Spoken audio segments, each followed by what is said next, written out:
नमस्कार, हमारा मध्य प्रदेश में आप सभी का स्वागत है। मैं हूं आपके साथ सृष्टि शुक्ला। खबरों से पहले नजर डालते हैं इस वक्त की सुर्खियों पर। उपचुनाव वाले क्षेत्रों के दौरे पर रहेंगे सीएम शिवराज, देंगे 2600 करोड़ के विकास कार्यों की सौगात। महाराष्ट्र के बाद मध्य प्रदेश में फ्लैट हुआ सस्ता, शिवराज सरकार ने घटाई स्टाम्प ड्यूटी की दरें। चुनावी मौसम में एक बार फिर से भाषणबाजी, बीजेपी सांसद नंद कुमार सिंह चौहान की फसली जुबान, पूर्व सीएम कमलनाथ को कह दिया आतंकवादी। भोपाल की सांसद के तेवर प्रज्ञा ठाकुर ने बिना नाम की दिग्विजय सिंह पर लगाया आरोप, कहा धर्मी, बोली जनता ने ऐसी मार मारी कि पानी भी नहीं मांगा। भोपाल में बेकाबू कोरोना, सितंबर के 7 दिन में मिले कोरोना के 1526 नए केस, 24 की मौत, आज मिले 234 नए मामले। रतलाम में पुलिस ने रेप और हत्या का किया खुलासा, 3 आरोपियों को किया गया गिरफ्तार, आपस में चचेरे भाई हैं तीनों आरोपी। आप देख रहे हैं के न्यूज, खबरों का सारथी। महाराष्ट्र के बाद अब मध्य प्रदेश में भी घर खरीदना सस्ता हो जाएगा, क्योंकि मध्य प्रदेश सरकार ने स्टाम्प ड्यूटी घटाकर 2% करने का फैसला ले लिया है। इस फैसले के बाद भोपाल, इंदौर, जबलपुर समेत राज्य के तमाम शहरों में घरों की कीमत कम हो जाएगी। हर व्यक्ति का परिवार का एक सपना होता है, उसका अपना एक घर हो जहां वो अपने परिवार के साथ सुख से रह सके। कोविड काल में आर्थिक गतिविधियां लॉकडाउन के कारण लगभग समाप्त हो गई थी और इससे रियल एस्टेट व्यवसाय पर भी बड़ा विपरीत प्रभाव हुआ था। लोगों की वित्तीय क्षमताएं सीमित हो जाने के कारण संपत्तियों का क्रय विक्रय भी प्रभावित हुआ है। अब हम चाहते हैं आर्थिक गतिविधियों में भी तेजी आए, उसके लिए भी अनेकों कदम उठा रहे हैं, लेकिन इसके साथ साथ रियल एस्टेट में कैसे बूम आए, इसके लिए भी हम हर संभव प्रयास करेंगे। इसी को दृष्टिगत रखते हुए नगरीय क्षेत्रों में प्रॉपर्टी की खरीदी और बिक्री पर स्टाम्प ड्यूटी पर पहले 3% सेस लगता था, अब उसको घटाकर 1% किया जाने का एक बड़ा फैसला हमने लिया है। सीधे सीधे स्टाम्प ड्यूटी के सेस पर 2% की छूट मिलेगी। मुझे विश्वास है कि इस छूट के कारण रियल एस्टेट में कारोबार तेजी से बढ़ेगा, लोग अपना मकान खरीद सकेंगे।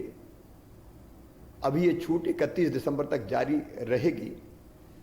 कैसे और आर्थिक गतिविधियां बढ़े और रियल एस्टेट में और कामकाज कैसे बढ़े, हम सब साक्षी होंगे आपके गृह प्रवेश के। प्रधानमंत्री जी अपने मन की बात भी कहेंगे, मैं भी बोलूंगा, कुछ हितग्राहियों से वो चर्चा भी करेंगे। मध्य प्रदेश बदलना है, मतलब गरीबों की जिंदगी बदलना है। रोटी, कपड़ा, मकान, पढ़ाई लिखाई, दवाई और रोजगार का इंतजाम करना है। हमारे ग्रामीण विकास विभाग ने अभी कमाल किया, मनरेगा में रोजगार देने के सारे रिकॉर्ड तोड़े। उस पर फिर किसी दिन चर्चा करेंगे। आज तो आपके खाते में 68,000 मित्रों, मेरे बहनों और भाइयों, ये चौथी किस्त प्रधानमंत्री आवास योजना की 102 करोड़ रुपए की आपके खाते में डाल रहे हैं। आप पैसा निकालिए और आनंद के साथ 12 तारीख को 11 बजे गृह प्रवेश कीजिए, प्रधानमंत्री जी को सुनिए। आपको बहुत बहुत बधाई। 12 तारीख को फिर मिलेंगे। धन्यवाद।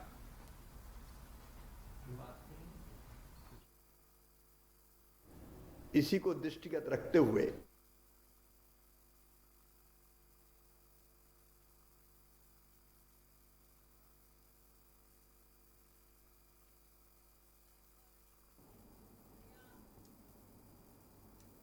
मध्य प्रदेश के गृह मंत्री नरोत्तम मिश्रा ने कांग्रेस पर जोरदार हमला बोला। साथ ही साथ कंगना रनौत को लेकर के क्या कुछ उन्होंने कहा है, आपको दिखा देते हैं। मित्र, जब तक ग्रॉस रूट पर नहीं जाएंगे ना ये लोग, जब तक इसी तरह के दिवा स्वप्न देखते रहेंगे। इससे नौजवान को कितना फायदा है, किसी नौजवान से पूछे तो सही। अपने बुलाए हुए प्रायोजित करके लोग बिठा लेना और फिर पीओएसयू का विरोध करना, ये अच्छा नहीं है। मैंने उस दिन भी कहा था कि नीचे की जानकारी लो। उन्होंने अपने भाई का वो विजुअल और फुटेज देखे नहीं, दिग्विजय सिंह जी ने, जो कमलनाथ की सरकार में थे, जब माननीय लक्ष्मण सिंह जी स्वयं ताला तोड़ने गए थे खाद की कालाबाजारी, वो देख नहीं पाए होंगे। इसलिए मैं बता तो रहा हूं, झूठ बोलने की खा रहे हैं।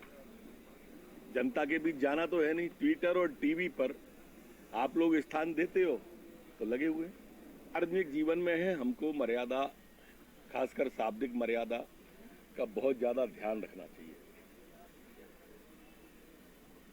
हमारे यहाँ तो भारत के अंदर नारी की पूजा होती है। कहते हैं कि यत्र नारी पूज्यन्ते रमन्ते तत्र देवता, या यूं कहते हैं कि नारी का सम्मान जहां है, संस्कृति का उत्थान वहां है। मैं अच्छा नहीं मानता जिस तरह के शब्द आदरणीय कंगना जी के लिए बोले गए। भाजपा नेता सतीश को प्रदेश कांग्रेस के अध्यक्ष कमलनाथ की मौजूदगी में कांग्रेस की प्राथमिकता सदस्यता ग्रहण करवाई गई, जिसके बाद ये तय माना जा रहा है कि ग्वालियर पूर्व क्षेत्र से उम्मीदवारी घोषित किए जाने के वादे पर ही शिखरवार दल और विचारधारा बदल रहे हैं। दूसरी तरफ भाजपा से पूर्व विधायक मुन्ना लाल गोयल की उम्मीदवारी तय मानी जा रही है। इससे साफ है कि ग्वालियर में पूर्व विधानसभा क्षेत्र से होने वाले उपचुनाव में चेहरे वो ही रहेंगे, केवल उनके चुनाव चिन्ह बदल जाएंगे। मुन्ना लाल गोयल इस बार कमल और सतीश शिखरवार पंजे के निशान पर चुनाव लड़ने के समीकरण साफ नजर आ रहे हैं।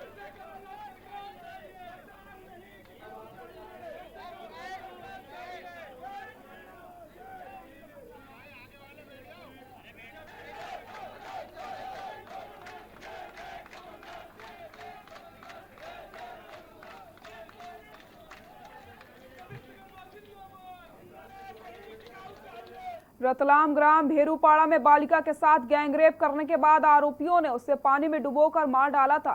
तीनों आरोपी 21 से 23 वर्ष की आयु के थे, आपस में रिश्तेदार बताए जा रहे हैं। गैंगरेप कांड में उक्त खुलासा पुलिस अधीक्षक गौरव तिवारी ने प्रेस वार्ता के दौरान किया है। मामले को त्वरित ढंग से सुलझाने वाली पुलिस टीम को 10,000 रुपए का पुरस्कार दिया जा रहा है। एसपी कार्यालय में आयोजित प्रेस वार्ता के दौरान एसपी श्री तिवारी ने बताया कि रविवार सुबह बालिका की लाश मिलने के बाद मामले की गंभीरता को देखते हुए विशेष टीम का गठन किया गया। इस टीम ने सूक्ष्मता से मामले की जांच की। पुलिस को सूचना मिली कि 3 संदिग्ध युवकों को शराब पीते हुए देखा गया था और बालिका के अपहरण के बाद उक्त तीनों युवक गायब हो गए थे। पकड़े गए आरोपियों के नाम कालू, दिपला उर्फ दीपक और रवि, तीनों ही गुजरपाड़ा के निवासी बताए जा रहे हैं। ये दिनांक 5 सितंबर को शाम को 7 बजे जो पीड़ी का नाबालिग बच्ची है, ये अपने घर से कुछ दूरी पर जो किराने की दुकान है वहाँ से सामग्री खरीदने गई थी, वापस घर नहीं लौटी थी। इस पे परिजन तलाश करते हैं। फिर कल सुबह 8 बजे परिजनों को बच्ची की बॉडी मृत हालत में मेन रोड से करीब 200 मीटर दूर मक्के की खेत में मिली थी। उसकी सूचना उन्होंने पुलिस को दी। जब वहाँ पहुँचकर तस्दीक किया गया तो प्रथम दृष्टया जिस हालत में बॉडी मिली हुई थी, बच्ची के कपड़े विचित्र हालत में थे, प्लस जो सामान खरीदने गई थी वो मेन रोड के पास में ही झाड़ियों में गिरे हुए थे। बड़वाड़ा थाना क्षेत्र के झिंझुरी ग्राम निवासी सुखनंद पटेल बिजली की करंट की चपेट में आ गए। घटना के बाद परिजनों ने फौरन 108 में कॉल करके मामले की जानकारी दी। एम्बुलेंस लंबे समय से एम्बुलेंस का इंतजार करते रहे। परिजनों ने निजी साधन से बड़वाड़ा सामुदायिक स्वास्थ्य केंद्र लेकर पहुंचे, जहां युवक ने दम तोड़ दिया। बड़वाड़ा कांग्रेस विधायक विजय राघवेंद्र सिंह को जब इस पूरे मामले की जानकारी लगी तो विधायक अस्पताल पहुंचकर मृतक के परिजनों से की पीड़ा सुनी और रो पड़े। बीएमओ को जमकर फटकार लगाई गई और विधानसभा क्षेत्र की जनता के साथ अन्याय नहीं देखा जा सकता। इसी बीच देर रात विधायक धरने पर बैठे हुए हैं। बेटे की देखभाल करते और इसका परिवार देखभाल करते, लेकिन आज वो उसका बेटा तो 2 साल का अनाथ रह गया ना।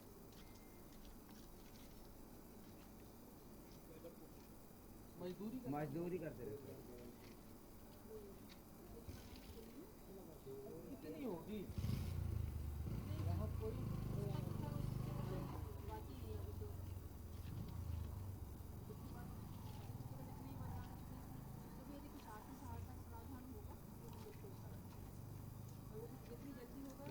और आपको सुनाते हैं मुख्यमंत्री शिवराज सिंह चौहान क्या कुछ कह रहे हैं।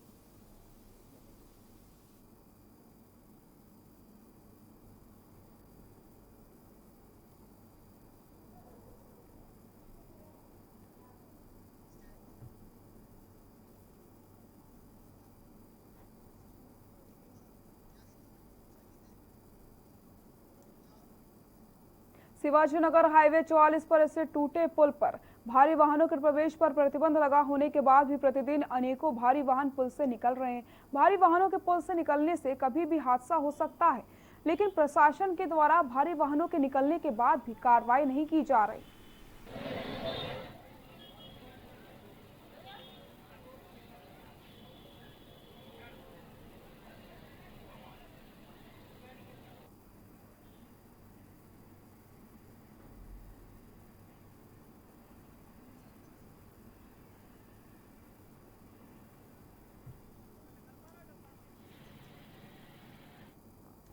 डबरा कृषि उपज मंडी परिसर में मंडी कर्मचारियों ने मॉडल एक्ट लागू किए जाने के विरोध में आज 5वें दिन भी धरना देकर अनिश्चितकालीन हड़ताल को समर्थन किया। संयुक्त मोर्चा के आह्वान पर प्रदेश भर के लगभग 10,000 मंडी समिति के कर्मचारी हड़ताल पर बैठ गए।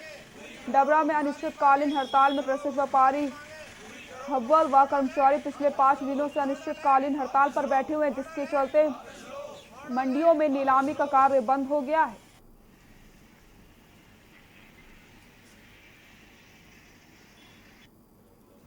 हमारी मांग केवल हमारे वेतन भत्ते, कर्मचारियों के वेतन भत्ते और कर्मचारियों को जो 3 भागों में बांट रखा है, एक संचालनालय सेवा, एक मंडी बोर्ड सेवा, एक मंडी समिति सेवा, इन तीनों सेवाओं का एकीकरण कर हमारे वेतन भत्ते सुरक्षित किए जाएं और हमें राज्य शासन का कर्मचारी घोषित किया जाए।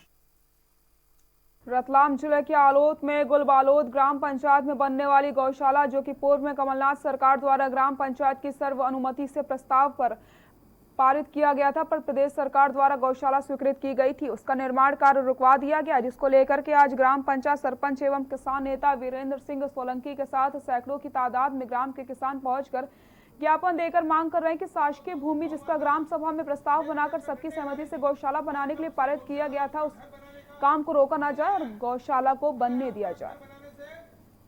10-20-25 साल में आपके प्रधानमंत्री आवास योजना में कुटीर आपकी स्वीकृत हो और आप लोगों की कुटीर को बनने से रोक दे, तो आप पे क्या बीतेगी? ये स्थिति आज गौशाला की है कि जो गौशाला स्वीकृत होकर के उसका निर्माण कार्य प्रारंभ हो रहा है और वो अविवादित जगह है, वहाँ पर 10 बीघा गौशाला की जमीन है और हमारे सरपंच साहब कमल सिंह जी ने वो प्रस्ताव, गौशाला बन गई तो विधायक जी को साफा बन जाएगा।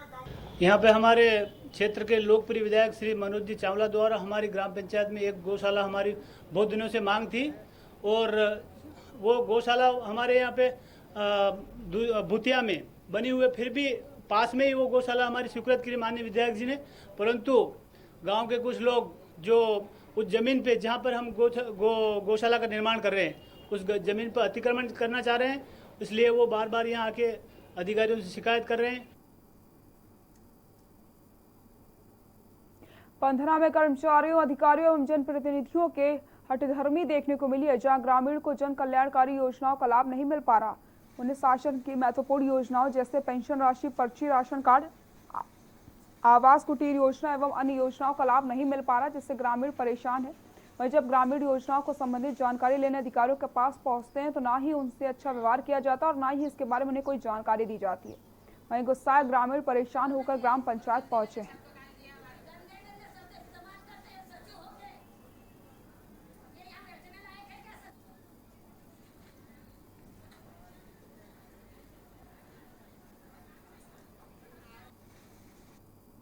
मंडला झोला में खाद न मिलने से आक्रोशित किसानों ने बिछिया मंडी के सामने वेयर हाउस पर जमा होकर ट्रक को रोक दिया।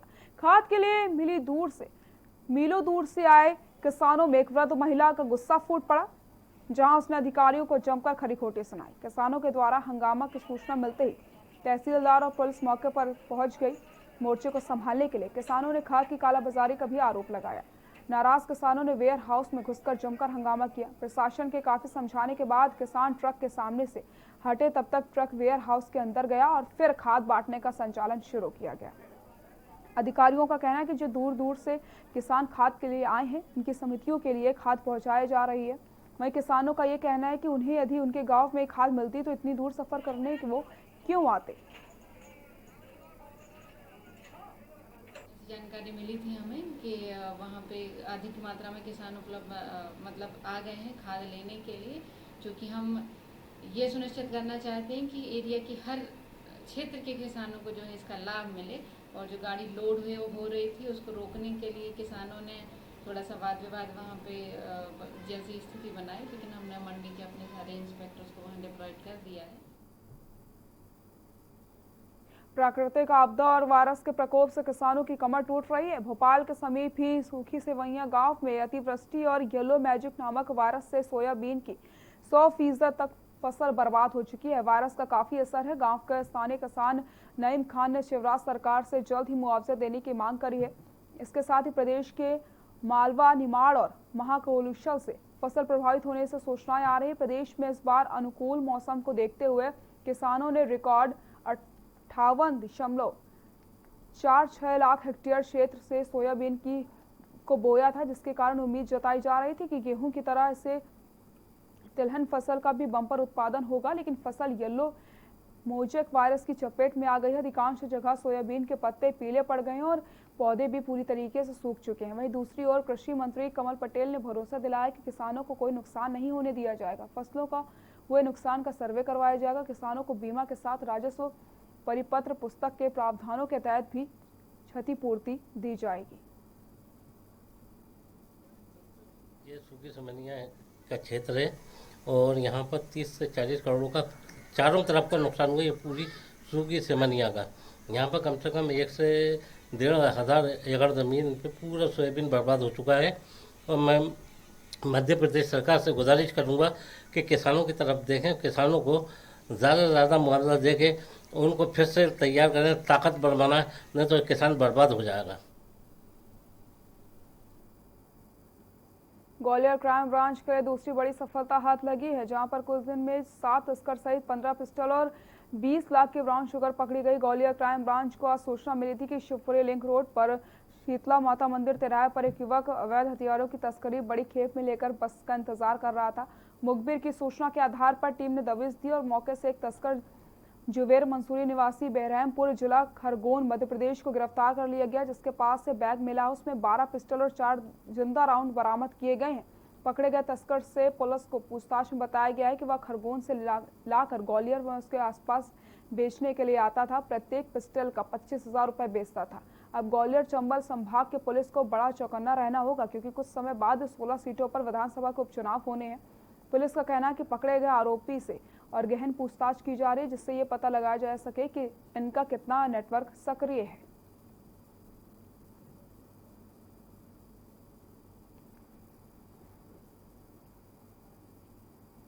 को एक बड़ी कामयाबी मिली है। 12 पिस्टल 4 राउंड बरामद किए हैं और एक आरोपी जुवेर खान को गिरफ्तार किया है। पुलिस अधीक्षक महोदय के निर्देशन में लगातार क्राइम ब्रांच अवैध गतिविधियों के विरुद्ध अभियान चला रही है। उसी कड़ी में आज ये सफलता मिली है। CSP रत्नेश तोमर और उनकी क्राइम की टीम है, उसने ये आज सफलता हासिल की है। ये खरगोन साइड का रहने वाला है। एग्जैक्ट हो सकता है जो बता रहा है वो सही नहीं कह रहा हो, तो हम लोग तस्दीक कर रहे हैं और उसके बारे में डिटेल, उसका आपराधिक रिकॉर्ड और ये कहाँ पे ये खपाने वाला था, कहाँ से लेके आया, इन तमाम सारी चीज़ों पे अनुसंधान कर रही है हमारी टीम। ग्वालियर में क्या पहले भी इसकी कोई आपराधिक रिकॉर्ड दर्ज है? नहीं, ग्वालियर में अभी तक जो इसको अभी हमारे पास कोई ऐसी जानकारी नहीं है, लेकिन फिर भी हम लोग तस्दीक करेंगे, पता करेंगे पहले कभी इसका आवागमन हुआ हो। बालाघाट जिले में जिस तरीके से अमानक चावल वितरण का मामला गरमाया जा रहा है, कार्रवाई की जद में आए नान के अधिकारियों पर निलंबन और सेवा समाप्ति की कार्रवाई की जा रही। दूसरे 18 राइस मिलों के तालाबंदी के अलावा FIR की कार्रवाई हो रही है। उसे राइस मिलर एसोसिएशन ने असंवैधानिक बताया है, जिसे लेकर के राइस मिलर अब खुलकर सामने आ चुके हैं। राइस मिलर्स एसोसिएशन का कहना है कि कस्टम मिलिंग के जिला विपणन अधिकारियों के साथ जो अनुबंध किया जाता है उसके मुताबिक चावल जमा कराते समय उन्हें तय मापदंड के चावल का सर्टिफिकेट दिया जाता है। ऐसे में प्रशासन के तालाबंदी, बिजली काटने और FIR की कार्रवाई असंवैधानिक बताई जा रही है।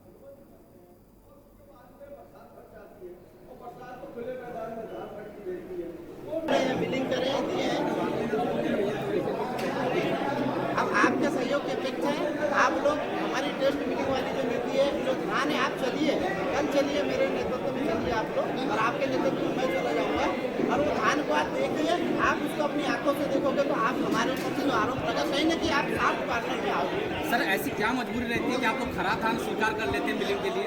देखिए, मैंने आपको बता दे रहा हूँ, ठीक है, हमारे लाखों रुपए के जमीन जायद हम गिरवी रखते हैं, समझ लो बैंक में मॉर्गेज करके हम बैंक गारंटी MDR बनाते हैं, वो MDR हम वहाँ जमा करते हैं। मामला देपालपुर के पास ग्राम पंचायत अरोदा कोट के गांव रूड़ा वदाकाजा पर अतिक्रमणकारियों के हौसले इतने बुलंद हो चुके हैं कि उन्हें प्रशासन का, राजस्व विभाग का कोई खौफ नहीं है। ग्राम रूड़ा वदा में शमशान घाट पर जाने के लिए जो रास्ता है उस पर अतिक्रमणधारियों द्वारा बागड़ लगा करके तार फेसिंग करके रास्ते पर कब्जा कर लिया गया है। ग्रामीणों द्वारा बताया जा रहा है कि रास्ता मात्र 4 फीट का ही बचा है। अब ऐसे में अगर किसी की मृत्यु हो जाती है तो उसको शमशान घाट ले जाने के लिए कितनी मुसीबतों का सामना करना पड़ सकता है, इसका अंदाजा आप लगा सकते हैं। ये रास्ता है शमशान घाट का, सिर्फ सिंगल पगडंडी से बड़ी कठिनाई है, इस रास्ते पे बड़ी कठिनाई है, काटे रहते हैं और आए दिन ये अतिक्रमण जो हो रहा है, इससे ना तो बैठने की व्यवस्था सुचारू रूप से और ना कुछ भी नहीं है। बहुत खतरनाक स्थिति है यहाँ पर, और यहाँ देखो तो विवादाग्रस्त स्थिति है। तो प्रशासन से हाथ जोड़ के निवेदन है कि जो भी शमशान घाट की जो भूमि है उसे क्लियर करके जनता गांव की जनता के सुपुर्द करी जाए।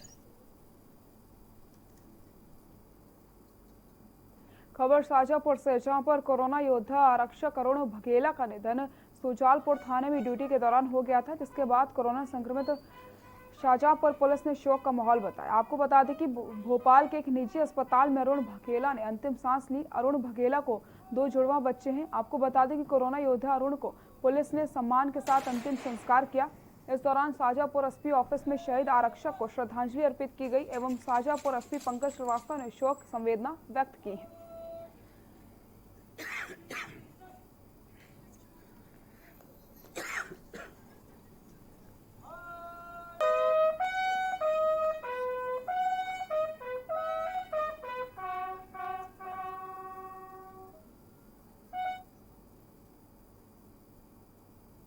बुलेटिन फिलहाल के लिए इतना ही। देखते रहिए के न्यूज़ इंडिया। नमस्कार।